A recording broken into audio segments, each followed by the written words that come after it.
हाँ ठीक है, कोई बात नहीं, आप बैठिए। देखिए, भगवान को पाने ना पाने की बात तो ऐसी है कि आप पाना चाहते हैं, ठीक है, अच्छी बात है।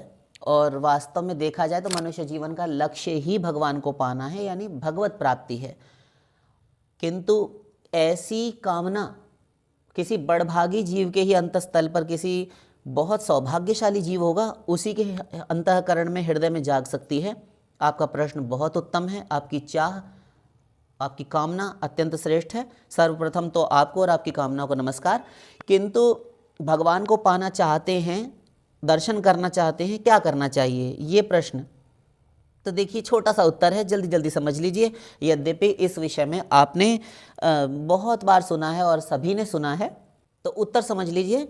सांसारिक संबंधियों, झूठे बंधनों को, ये माया प्रपंच को, ये सांसारिक जो संबंध हैं या जो भी आपका प्रपंच है, उसको, उसकी आसक्ति को आप त्याग सकते हैं? नहीं ना। इनको छोड़ने को आप तैयार हैं? नहीं। तो नहीं छोड़ सकते तो कोई बात नहीं, मत छोड़िए। छोड़ने की आवश्यकता क्या है? इनके साथ रहते हुए, ध्यान दीजिए, इनके साथ रहते हुए और इन सबको और संसार के समस्त प्राणियों में भगवत बुद्धि रखते हुए सबको भगवान का स्वरूप माने, सब में भगवान को देखें। कुछ भी कहें, ताने मारें, व्यंग्य करें, कटु वचन कहें, कटु उक्तियां बोलें, बुरी बुरी बातें करें, निंदा करें, आपका उपहास करें, मजाक बनाएं, गाली दें, परिहास करें, सबको भगवान का स्वरूप मानकर क्षमा करते हुए आप जी सकते हो? बोलो, अगर आप इतना सब सहने के लिए तैयार हो तो भगवान आपके हैं। भोगों का त्याग कर सकते हो? नहीं ना। बाहर के शत्रु तो बाद में हैं, एक एक पॉइंट पर ध्यान दीजिए। बाहर के जो शत्रु होते हैं ना, वो बाद में होते हैं। जब आपका कोई शत्रु नहीं होता तब भी आपका कोई ना कोई शत्रु होता है। आप अकेले में हैं, अपने कक्ष में हैं, अपने घर में हैं, एकांत में हैं, तब भी आपके काम, क्रोध, लोभ, मोह, मद, मात्सर्य आदि ये जो शत्रु हैं, ये हर समय छिप छिपाकर, डायरेक्ट, इनडायरेक्ट, प्रत्यक्ष अप्रत्यक्ष आप पर अटैक करते रहते हैं, आक्रमण करते रहते हैं और आप परास्त होते रहते हैं। और जब आपका इन सब में मन लगा हुआ है, काम क्रोध आदि में, इन्हीं से बार बार आप पराभूत होते हैं, परास्त होते हैं, पराजित होते हैं, हारते हैं, तब फिर आप साथ साथ ये भी आशा करते रहे कि भगवत प्राप्ति भी हो जाती तो अच्छा था। ऐसा नहीं हुआ करता। तो यदि हम इतना सहनशील नहीं हैं, यहाँ तो भक्ति का प्रथम चैप्टर, प्रथम कायदा यही है, ये नियम है। तृणादपि सुनीचेन तरोरपि सहिष्णुना अमानिन मानदेन कीर्तनीय सदा हरि। गौरांग महाप्रभु कहते हैं, तिनके से अधिक अपने आप को गया बीता नाचीज, हे अकिंचन, नाचीज समझे, और तरोरपि सहिष्णुना, वृक्ष से अधिक सहनशील बने। अमानिन मानदेन, स्वयं तो अमानी रहे, स्वयं किसी से सम्मान ना चाहे, कोई आशा कामना टोह ना रखे, किंतु दूसरों को भर भर कर सम्मान दे, सबको प्रेम से बोले, सबको राजी रखे, खुश रखे। और ये हम तभी कर सकते हैं, दूसरों को खुश रखना, सब खुश रहें। यदि स्वयं झाड़ू उठाकर झाड़ू लगाने में दूसरे खुश हो जाते हैं तो आपका वो उठा लेना अच्छा है। आपके एक मौन से बात बनती है, शांति रहती है, तो आपका शांत रहना अच्छा है। क्या हो जाएगा? आपकी आत्मा तो कोई नहीं उठा कर ले जाएगा ना। शरीर 2 मुट्ठी राख होनी है, कृमिवेद भस्म, इसकी 3 ही गति है। तो इस शरीर के चलते, हम देहाभिमान के चलते ही दूसरों की खिलाफत करते हैं, सारे संसार के लोगों के द्रोही हो जाते हैं, सबको अपना विद्रोही बना लेते हैं, खिलाफत करते रहते हैं, इसकी खिलाफत, उसकी खिलाफत, उसके खिलाफ, उसके खिलाफ। तो ये जगत जो द्रोह है ये खराब होता है, और सांसारिक लोगों का द्रोह ये भगवान का ही द्रोह है, क्योंकि उनके रूप में भगवान ही है। वासुदेव सर्वम, सब जगह भगवान। तो इतना यदि आप नहीं सहन कर सकते तो फिर आप भजन भी नहीं कर सकते।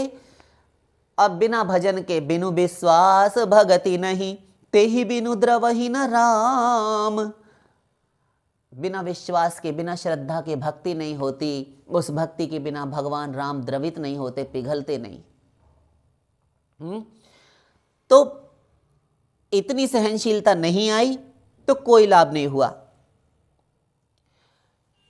जितना भी मिल जाए, जो भी मिल जाए, उतने में ही संतोष आप कर सकते हो।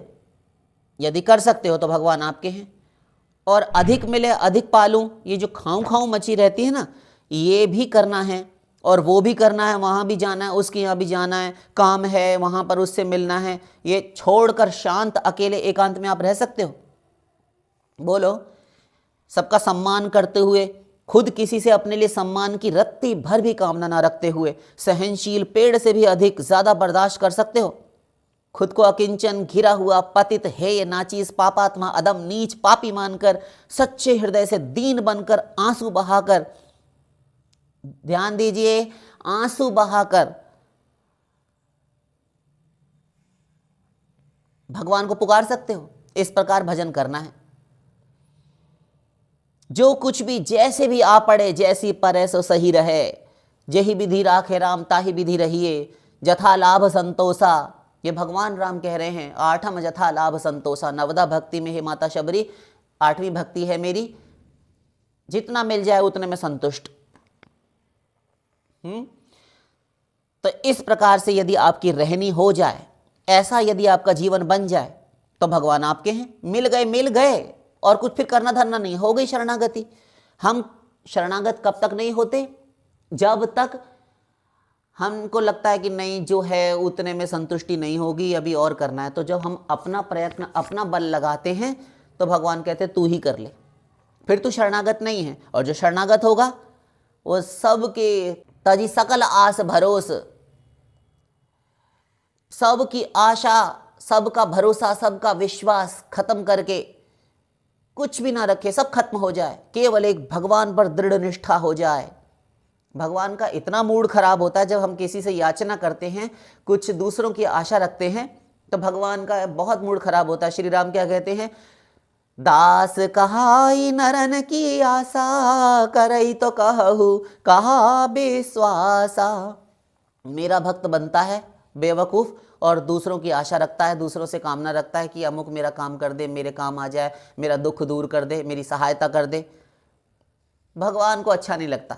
मैं कम पड़ गया, सारी सृष्टि को तू दे रहा है खाने के लिए, तो भगवान को बड़ा बुरा लगता है। बताओ, इसका जननी जठर में भी परिरक्षण मैंने किया, और ये अब जब पैदा हो गया और उसके बाद में मेरे होते हुए आस करता है दूसरों की, तो उसको फिर मेरे पे समझो भरोसा क्या है?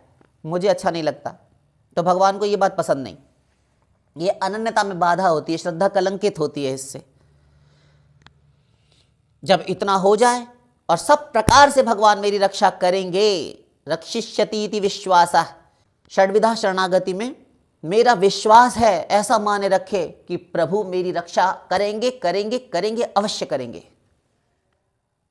आ गया? तो ये होना चाहिए। तब हम फैक्ट में सही सही मायनों में आस्तिक कहलाएंगे और शरणागत कहलाएंगे। जैसे भी आए सहता रहे। भगवान बल देते हैं, ऐसा नहीं कि हम सहते जाएं भगवान कुछ करे ही ना, ऐसा नहीं होता। फिर तो किसी को भगवत प्राप्ति कभी हो ही ना अनंत जन्मों में। तो भगवान की कृपा मानते हुए सब सहते हुए भजन कर सकते हो, तब तो ठीक है। और माता पिता, भाई, स्वजन, संबंधी, बंधु बांधव, पत्नी, पुत्र, सांसारिक बाहरी लोगों में भगवान के दर्शन करते हुए, सबकी सेवा करते हुए, सबको प्रणाम करते हुए यदि इतना कर सकते हो तो भगवान तुम्हारे हैं। मिल गए, फिर तुम्हें कुछ करना नहीं। सर्वात्म भाव से शरणागति कर दो, बस फिर भक्ति करो और भोले बालक बनकर अपना कोई भी बल, अपनी कोई शक्ति, कोई योग्यता, कोई रूप, कोई जाति का, कोई धन का, कोई किसी स्वजन संबंधी का बल मत लगाओ। अशक्ता नाम हरिर बलम, जो असमर्थ हैं, अशक्त हैं, शक्तिहीन हैं, बलहीन हैं, उनके भगवान बल हैं। ब्रह्मवैवर्त पुराण। ज्यों लगी गज अपनो बल बरत्यो, नैक सरयो नहीं काम, व्याकुल है बलराम पुकारे तो आए आधे नाम, सुनेरी मैंने निर्बल के बलराम।